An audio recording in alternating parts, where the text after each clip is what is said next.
Hi, this is meteorologist Joel Curtis with your Alaska weather. Starting out with a lot of hazardous weather. Very cold Arctic air all the way to the north, extending well across almost the entire state. We have wind chill warnings all along the Arctic coast, as low as minus 75 Fahrenheit for the wind chill. Wind chill advisories mixed in with winter weather advisories all across the central interior with a few exceptions. And there will be wind chills all the way to 45 below, and those will be lasting into tomorrow. Wind chill advisory for Skagway and the Klondike Highway to 30 below. We have a wind chill advisory for Thompson Pass, and that's going to be at least through tonight and down to minus 45 below. Any winter weather advisory for the Bethel area, and that will be from tomorrow until 6 p.m. on Thursday. Looking at our satellite loop, we see a system beginning to wrap up well south of Sand Point. That low still isn't on the map yet. Some air moving into the western Bering Sea, and a few bands of clouds moving over south central and giving some flurries there, and also some very low clouds over the North Slope area. For today's weather, we see an old Arctic front stretching from the Bering Sea across the Alaska Peninsula and Kodiak Island, and then off the north and northeast Gulf Coast and off the Panhandle Coast. 1058 millibar Arctic high pressure system over the Northwest Territories and the northern Yukon. Also, we have a 961 millibar low well south of Shimia. A few snow showers and light snow again moving into the area. For tonight's weather, that light snow extends across much of south central, including the Cook Inlet area, Prince William Sound, and off the coast from southeast Alaska. Snow showers over the entire Bering Sea, and a 949 millibar low south of Amchitka. Some rain moving into the Aleutians, but mainly snow showers as you get further north. Then for Wednesday's weather, 1053 millibar Arctic high pressure over the Yukon Territory. Some extended snow all the way up to the Brooks Range over the southwest, south central Alaska, starting to creep into the Arctic coast, definitely over Kodiak Island and the Alaska Peninsula, and then snow showers over the entire Bering Sea. We see that 975 millibar low south of Unimak Island. And then for Thursday's weather, that onshore flow continues. We see snow over some of south central and especially west of Cook Inlet down to Kodiak Island. Also all along the west coast of Alaska, and snow showers well out into the Bering Sea. 976 millibar secondary low south of Sand Point, and the 957 main low south of Adak. So our low temperatures starting out for Wednesday morning. We have single digits and even -3 up at Skagway for southeast Alaska, down to 10 in Prince of Wales Island, 9 for Ketchikan, and 13 for Sitka, 3 for Yakutat, -24 for Golconda, -4 for Talkeetna, single digits in the Cook Inlet area, including Anchorage, up to 20 degrees down there at Seward, and 30 degrees at Kodiak. Then along the North Slope on Wednesday morning, all the way down to -46 at Dead Horse, -46 over the Brooks Range, -44 down into the Yukon Flats. Start seeing the -30s as we get down toward Kotzebue Sound. For Nome, -17, St. Lawrence Island, -13. for the Yukon Delta, minus 11. And then as you get down toward the Brooks Range, first of all, Fairbanks, minus 31. And then down as we get to the Alaska Range, minus 26. For Southwest Alaska, temperatures warming all the way up into the 30s as you go out the Aleutian Chain, 31 for the Pribilofs. And then as you go a little bit further north, minus 5 for Bethel, and single digits along the southwest coast. For high temperatures Wednesday afternoon, we're seeing teens in southeast Alaska and up to the lower 20s as you get further south. 23 for Yakutat, minus 3 for Golconda, 29 for Valdez, 17 for Talkeetna, 20 for Anchorage, 33 for Homer, and 39 for Kodiak Island. For high temperatures Wednesday afternoon, still really quite cold along the Arctic coast, all the way down to minus 38 at Deadhorse. As you start getting a little warmer as you get further south, start seeing some minus 20 readings and even some minus teens. Fairbanks looks like it's going to hit a high of 1. And then for Nome, minus 5, and St. Lawrence, minus 8. As we get to southwest Alaska for Wednesday afternoon, temperatures in the 40s for the Aleutians as that warm air comes up with that weather system. 38 for the Pribilofs, 39 for Shemya, but still 23 for the Bethel area and the southwest coast, and then start seeing those single digits as you get further north. For our low temperatures Thursday morning for southeast Alaska, still single digits. Look at that, 4 for Skagway, and 15 as you get down toward Ketchikan, 20 for Sitka, and 9 for Yakutat, minus 16 for Golconda, 3 for Talkeetna, 15 for Anchorage, 11 for Kenai, 26 for Homer, and then as we get further south, 30 for Kodiak. For our low temperatures on Thursday morning for the North Slope, still minus 45 at Deadhorse. And then as it gets down in toward the Brooks Range, it gets to see minus 20s, minus 30 for the Yukon Flats area, minus 9 for Fairbanks. And then as you get over toward Kotzebue Sound, minus 25, and then up to minus 12 for Nome, minus 16 for St. Lawrence Island, and then you can see starting to get toward the minus single digits as you get further south. For the southwest area, you see for mid-20s or so for Bristol Bay area, but in the 30s as you go out the Alaska Peninsula, still 34 for about Adak or so, 32 for the Pribilofs, and 35 for Shemya. And then for our high temperatures Thursday afternoon, we can see some teens for Skagway, 21 for Juneau, 25 for Ketchikan, 28 for Sitka, 31 for Yakutat. Wow, we're really getting up there. 3 for Golconda, 26 for Anchorage, 20 for Talkeetna, and 36 for Homer, 39 for Kodiak. And then our North Slope temperatures on Thursday afternoon warmed up to some of the teens, minus 21 as we get further west, plus 7 for Kotzebue, minus 6 for the Yukon Flats, 15 for Nome, and then as you get down toward Fairbanks, a plus 10, and then 16 as you get into the Alaska Range, 20 up to 23 as you get down to the Yukon Delta. And for our southwest on Thursday afternoon, as you can go out the Alaska Peninsula, 34 for Bristol Bay area, 42 as you go out the Alaska Peninsula and into the Aleutians, upper 30s and 40s, 38 for the Pribilofs, and 30 to 32 for the southwest coast. And folks, that's staying really, really cold with us. I'll reaffirm that we have wind chill warning for the entire Arctic slope. We also have wind chill advisories and winter weather advisories for most of the central interior. Valdez wind chill advisory for Thompson Pass, wind chill advisory for Skagway and the Klondike Highway, and then a winter weather advisory coming up for Bethel. So that's all the time we have there, and thanks for tuning in.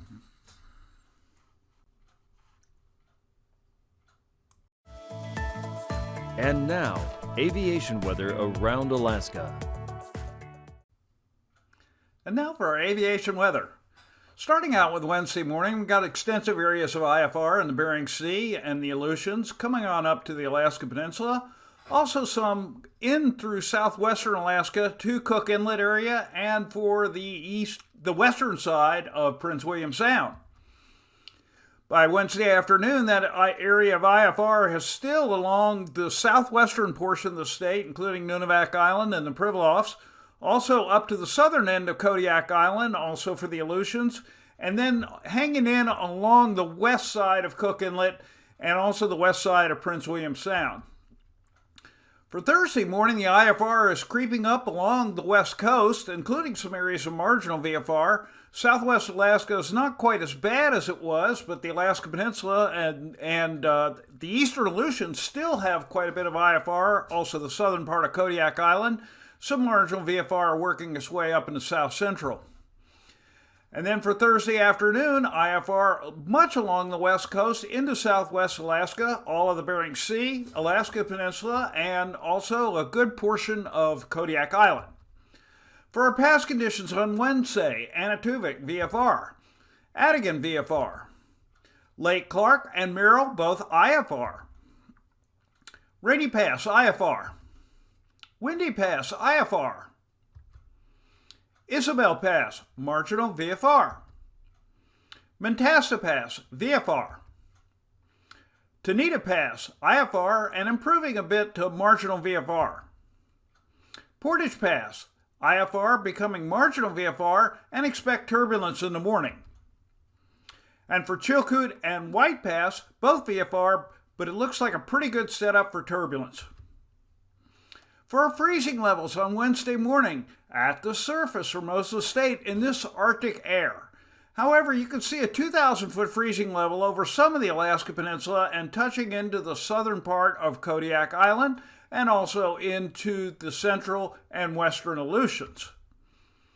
For icing on Wednesday, lots of areas below 3,000 feet over the Bering Sea, southwestern Alaska, and up into the central interior.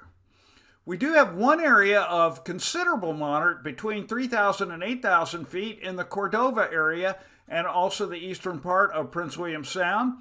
Also, we have an area between 2,000 feet and 10,000 feet for considerable moderate icing all out the Alaska Peninsula and including all of the Aleutians. For a jet stream on Wednesday, 85 knots out of the west from about the Seward Peninsula on into the Yukon Flats. We also have some 90-knot northerlies and northwesterlies over the coastline of southeast Alaska as well as inside. And then we have 75-knot southerlies coming up into the Chillicothe Strait area. Also 65 to 80 knots around that system down south of the Bering Sea. For a 9,000-foot winds on Wednesday, we have some high pressure over the northern Gulf, 25 knots of northeasterlies or so over the Panhandle. We also see out ahead of the weather system coming 65 knots out of the south-southeast over the Alaska Peninsula, and it tapers off to 35 knots as you get into southwestern Alaska. Got some southwesterlies 40 to 45 knots over much of the state. And also you can see that circulation around that low pressure system out well south of the Aleutians up to 55 knots in that circulation out there in the Bering Sea and western Aleutians. For our 3,000-foot winds on Wednesday, 65 knots over the Alaska Peninsula out of the southeast. We also have an area of 65 knots over Lake Clark and Lake Iliamna. Also a little bit over the Homer area. And then quite a bit of circulation, 50 to 60 knots out over the Bering Sea. For our turbulence on Wednesday, we have an area below 6,000 feet over the Brooks Range and northern sections of the Seward Peninsula. As you get down into the southwest, also considerable moderate, below 4,000 feet. Also the western side of Prince William Sound, and the Alaska Peninsula is below 4,000 feet to below 3,000 feet and considerable moderate over the central Aleutians. Well, that's all the aviation time we have. Fly safe.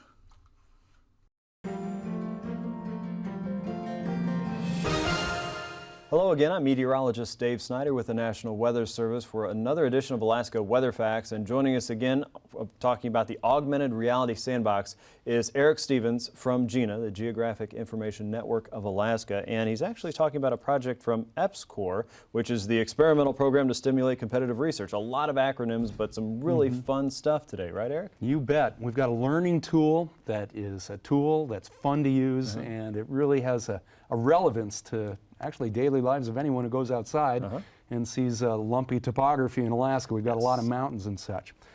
You know, when I was younger and go on your first hike in the hills, say, you're given, maybe you're in the Boy Scouts or you get at the kiosk at the trailhead, a topographic map, a flat piece of paper with all these lines on it, bullseyes, long lines that curve back on themselves, say, perhaps things that look like this.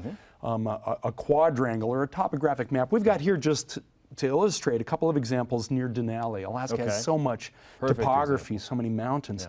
And what are all these lines that we see? It can be tough to know what this means the first time you look at it.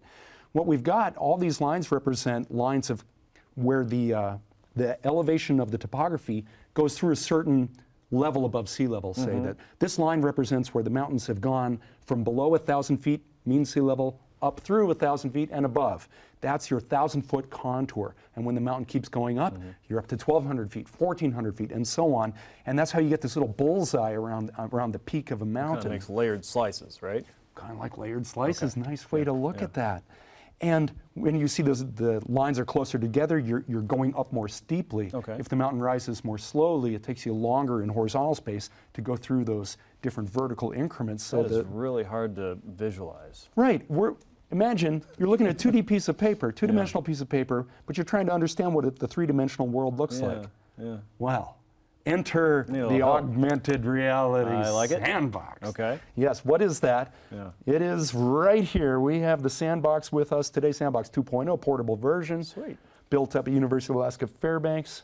And we've got a couple of folks helping out today. Let's see, Alana Valaji, and she's a mechanical engineering student from the University of Alaska Fairbanks. If you want to give us a thumbs up there, Alana, thanks for helping us out today. And Courtney Breest, she's the outreach coordinator from AKwx, also helping us out today. Thanks, Courtney. And this tool here has a Microsoft Kinect to sense the level of sand in this sandbox. And then the Kinect feeds its information into a computer that then sends a signal to a projector to draw the appropriate topographic lines on this topography. The fun thing about this, as we can see here, is that the sandbox and its Kinect and its projector, they all work as a team. So here we've got a mountain in the middle of the sandbox. What if we took down the mountain to some degree? Watch as the software responds and redraws the topography. Kind of a caldera forming there. There you go, And what's fun about the sandbox too is it knows that gravity flows downhill, and we've got some water that's actually down in the lowest elevations. And what's happening now is we're making it rain a little bit. We'll fill up rain into that elevated lake bed, that caldera, as you said.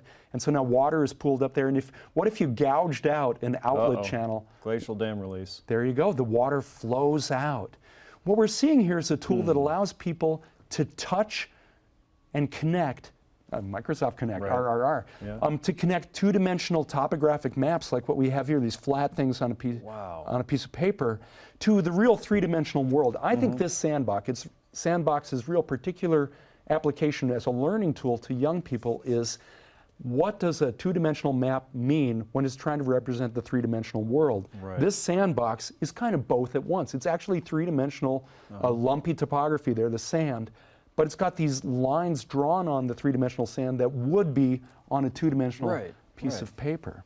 Wow, that is a huge leap from the learning that we experienced when we were younger to how children and even adults are visualizing in these new forms of technology. Allows that to kind of reshape their thinking and visualize this in a very useful and absolutely hands-on way. It's amazing. It's a hands-on tool, and it's hard for me to sit here and not go play with that. Well, that's what happened at GINA, up at the University of Alaska in Fairbanks, when the first model was being made, the prototype with plywood and such.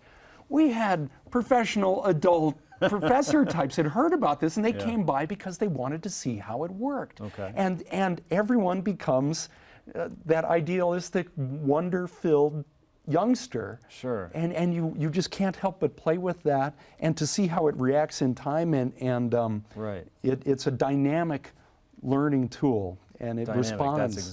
That's exactly the word. And Yeah. you wonder what applicabilities beyond a teaching Right. tool for Where does it topography go? can it have? You can see how in Alaska we have inundation mapping is an issue. If you had water slosh inland, say in a coastal flooding event Right. on the western coast of Alaska or the Arctic coast, you could see this. The concept is illustrated here as an introductory learning method. I think this is a potentially good outreach tool for all of us in Alaska. Okay, so not only just a topographical sense, a mapping sense, maybe something that leads into understanding of how geographic information systems work with GIS, but also geology, if we wanted to get into kind of the formations and the bigger land masses and the representation of the 2D map. We could go into hydrology, which is very important in Alaska, of course. And even just understanding a weather sense. Mounding up a big pile of sand could be that Arctic high pressure system sitting on top of Fairbanks, and the voids would be low pressure systems. This can go a lot of different directions. Yes, exactly. It's not just landforms, but pressure has contours of high pressure and low pressure. And I wish I had had this kind of a learning tool when I was taking kidding. Meteorology 101 back 25 years ago. wow. Would have been helpful, I think. Probably would have gotten a better grade. Yeah. Okay, thank you so much for coming by, Eric, and Alana and Courtney. Thank you so much for your help there in the sandbox. We are going to play in the sandbox a little bit more coming up tomorrow on our next edition of Alaska Weather Facts. We hope you join us for that. In the meantime, make sure you go to alaska.edu/EPSCOR. That's alaska.edu EPSCOR to learn more information about what we're doing with this augmented reality sandbox around Alaska. We'll see you next time on Alaska Weather Facts.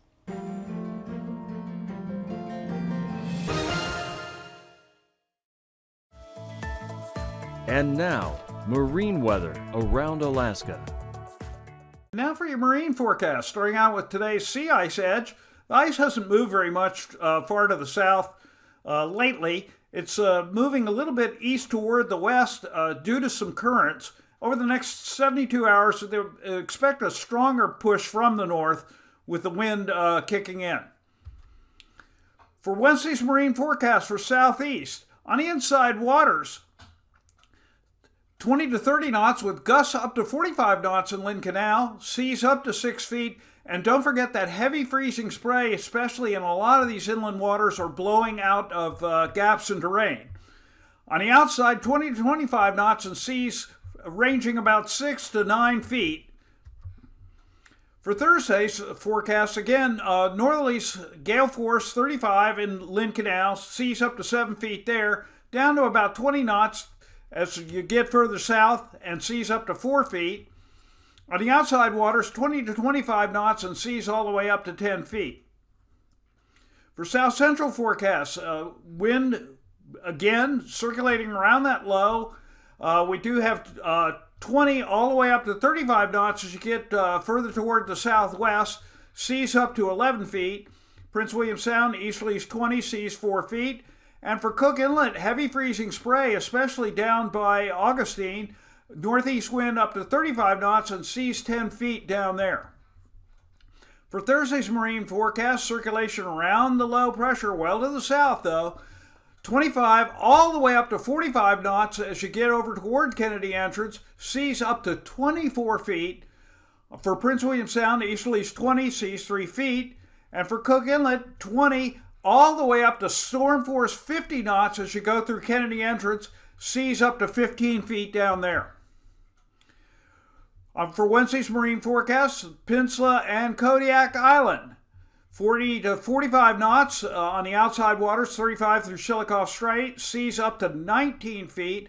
On the Bering Sea side, 40 to 45 knots and seas up to 12 feet. Again, heavy freezing spray coming out of Cook Inlet, probably in Chillicothe Strait, and certainly in Bristol Bay. For Thursday's marine forecast, 45 to 50 knots on the outside waters on the Pacific side, Chillicothe Strait, 45 knots, seas all the way up to 28 feet off of Kodiak Island. And on the Bering Sea side, 45 to storm force 50 in Bristol Bay, seas up to 12 feet, and again, heavy freezing spray. For the Aleutian chain, lots of easterlies in the forecast here, ranging 30 all the way up to 45 knots, and seas ranging all the way up to 24 feet. And then for Thursday, wind backing off a little bit, circulation around the low, well south of AKwx. Wind 20 to 25 knots in the east and 35 to 40 knots in the west, and seas up to 26 feet.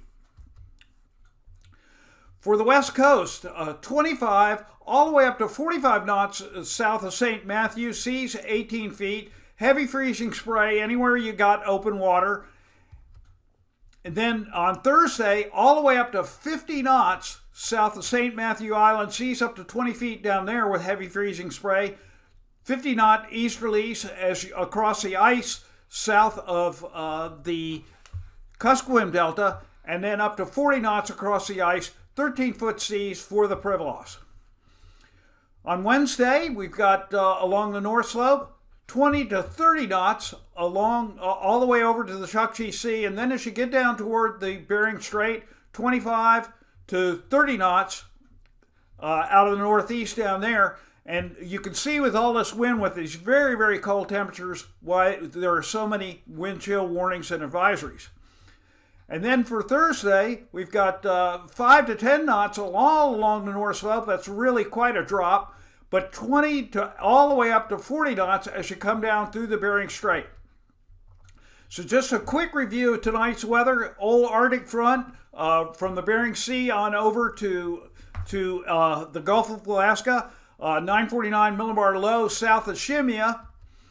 On Wednesday, we've got those two twin systems, 946 millibars, again well south of Shimia, and 975 south of Dutch Harbor. And that's all for it. Stay bundled up and look out for the wind and the heavy freezing spray. Thanks for tuning in. These forecasts are for planning purposes only.